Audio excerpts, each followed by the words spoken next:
जी, अस्सलाम वालेकुम।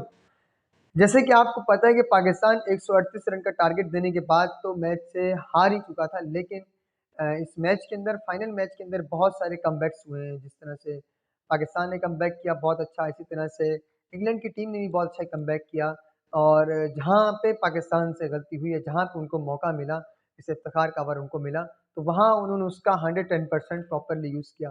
तो जो मेन टर्निंग पॉइंट्स हैं, उसकी बात करेंगे। एक तो मेन पहला टर्निंग पॉइंट ये था कि जब पाकिस्तान ने शुरू के 6 ओवर में उनके 2-3 विकेटें गिरा दी थी और 10 ओवरों के दौरान उनके जो है वो कोई ख़ास रन नहीं थे, लेकिन 3 विकेटें गुज़र चुकी थी, बॉल और रन तकरीबन बराबर-बराबर थे, जो उनको इंग्लैंड को चाहिए थे। लेकिन वहाँ पर एक टर्निंग पॉइंट पाकिस्तान के पास ये आया कि पाकिस्तान ने उसके बाद बहुत अच्छी बहुत वैसे भी अच्छी बॉलिंग की, लेकिन 10 ओवर्स के बाद बहुत अच्छी बात पाकिस्तान ने बॉलिंग स्टार्ट कर दी थी। ख़ास तौर पे नसीम शाह का वो ओवर जिसमें जो है उसने 1-2 रन दिए और बहुत अच्छा स्पेल किया, विकेट लेते-लेते वो रह गया। इसी तरह से जो मेन टर्निंग पॉइंट पाकिस्तान के पास से चला गया, वो जो इंग्लैंड के हक में गया, वो ये था कि जब शाहीन शाह अफरीदी इंजर्ड हो गए और जब वो इंजर्ड हो गए और उसके बाद इफ्तिखार ने वो ओवर करवाया, तो उस वक़्त तकरीबन 13 रन्स का डिफ़रेंस था, यानी 13 बॉल्स का डिफ़रेंस था और 29 पे 41 चाहिए थे, 41 चाहिए थे, 42 चाहिए थे, इस तरह के 12-13 रन्स का डिफ़रेंस था। और वहाँ पर वो डिफ़रेंस जो है वो आखिरी 2 बॉलों पे उन्होंने फ़िनिश कर दिया और उसके अगले ओवर में वसीम जूनियर को एक चौका भी पड़ गया मोइन अली की तरफ से। लेकिन यहाँ पे बहुत सारे लोग डिस्कस कर रहे हैं कि जैसे नसीम शाह ने एशिया कप में इंजरी होने के बावजूद पाँव में उनके चोट लग गई थी या वो उनके जो है टाँगें स्ट्रेस हो गई थी, उसके बावजूद उन्होंने बॉलिंग करवाई। इसी तरह से शाहीन शाह अफरीदी को भी जो है वो बॉलिंग करवानी चाहिए थी। तो यहाँ पे मेन कंसर्न मैं ये कहूँ कि ज़रूरी नहीं है कि उसको भी वो फॉलो कराना चाहिए। हमें ये एनालाइज़ करना पड़ेगा कि अगर शाहीन शाह अफरीदी वो ओवर करवाता और एक लंबी इंजरी का शिकार होके 2023, 24 और 25 की जो है ना वर्ल्ड कप और ट्रॉफी से बाहर हो जाता, तो वो ज़्यादा इंपॉर्टेंट था या फाइनल का मैच इंपॉर्टेंट है। बहुत सारे लोग इस बात पे कमेंट्स कर रहे हैं कि भाई शाहीन अफरीदी को फिर भी जी जान लगाकर कुछ ना कुछ करके वो ओवर फेंकना चाहिए था। बट मेरे ख्याल में ये बहुत अच्छा डिसीजन था कि उसको बिठाया गया, रेस्ट दिया गया क्योंकि एक इंसान की ज़िंदगी से और उसकी लाइफ फिटनेस से बढ़कर कुछ भी नहीं है।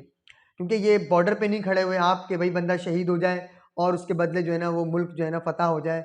कोई ऐसा मसला नहीं था, कोई इस तरह की जंग नहीं थी, ये क्रिकेट गेम था और मेरे ख़्याल में शाहीन अफरीदी का करियर जो है वो मोस्ट इम्पॉर्टेंट है। उसकी फ़िटनेस से अगर खुदा ना ख़ास्ता वो किसी लंबी इंजरी का शिकार हो जाता ओवर करवाते हुए, ठीक है? कि उसके बाद वो कभी ज़िंदगी भर बॉल ही नहीं करवा सकता, तो वो ज़्यादा जो है पाकिस्तान के लिए, शाहीन शाह अफरीदी के लिए भी और उसके बाद पाकिस्तान के लिए भी ज़्यादा नुकसान है। क्योंकि शाहीन शाह अफरीदी आपको पता है कि हमारा एक मेन बॉलर है और अभी ये क्रिकेट ख़त्म नहीं हुई है। अभी 23 में भी क्रिकेट है, 24 में भी अगले जो है ना 8-10 साल तक लगातार क्रिकेट के आपको टूर्नामेंट्स देखने को मिलेंगे। तो ये मेरे ख़्याल में टीम मैनेजमेंट का बहुत अच्छा डिसीजन था कि उन्होंने शाहीन अफरीदी को रेस्ट करवाया और इस पे भी बहुत सारे सवालात हो रहे हैं कि शाहीन अफरीदी कंप्लीटली फिट नहीं था मैच से पहले। अगर वो नहीं था तो उसको नहीं खिलाना चाहिए था, लेकिन मुझे नहीं पता। लेकिन जो उन्होंने कैच लेने के बाद वो अनफिट हो गए, तो वहाँ पे उनको जो उन्होंने रेस्ट करवाया और इफ्तिखार से ओवर करवाया वो बिल्कुल सही डिसीजन था और हमें इस चीज़ को कंपेयर नहीं करना चाहिए। बाकी ओवरऑल बहुत अच्छा मैच हुआ, पाकिस्तान ने बहुत अच्छा खेला और इंग्लैंड ने भी जो छोटी-छोटी पार्टनरशिप्स बनाई, मोइन अली ने बेन स्टोक्स के साथ बनाई है और इस तरह ने बेन स्टोक्स ने अच्छा खेला, तो वो यकीनन डिज़र्व करते थे। पाकिस्तान ने थोड़ी-सी स्लो बैटिंग की जिस तरह से पावर प्ले का हमने प्रॉपर फ़ायदा नहीं उठाया, जो तकरीबन हमने पूरे वर्ल्ड कप में ही नहीं उठाया है और लेकिन ओवरऑल पाकिस्तान ने एक अच्छा टूर्नामेंट हमें देखने को मिला। इसी तरह से गलतियाँ तो बहुत सारी हुई हैं। आप अगर देखें कि नवाज़ ने आज ओवर नहीं करवाया, मेरे ख़्याल से नवाज़ को ओवर करवाना चाहिए था कि वो अच्छी बॉलिंग भी कर रहा था, अच्छी फ़ॉर्म में भी था।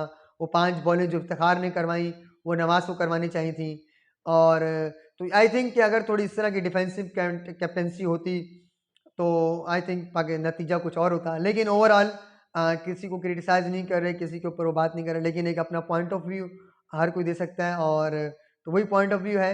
तो best of luck Pakistani team and congratulations to England. इंशाल्लाह ये वक़्त और फिर आता रहेगा क्योंकि टूर्नामेंट्स कभी भी ख़त्म नहीं होंगे। ये चीज़ें एंटरटेनिंग होती रहेगी। Thank you.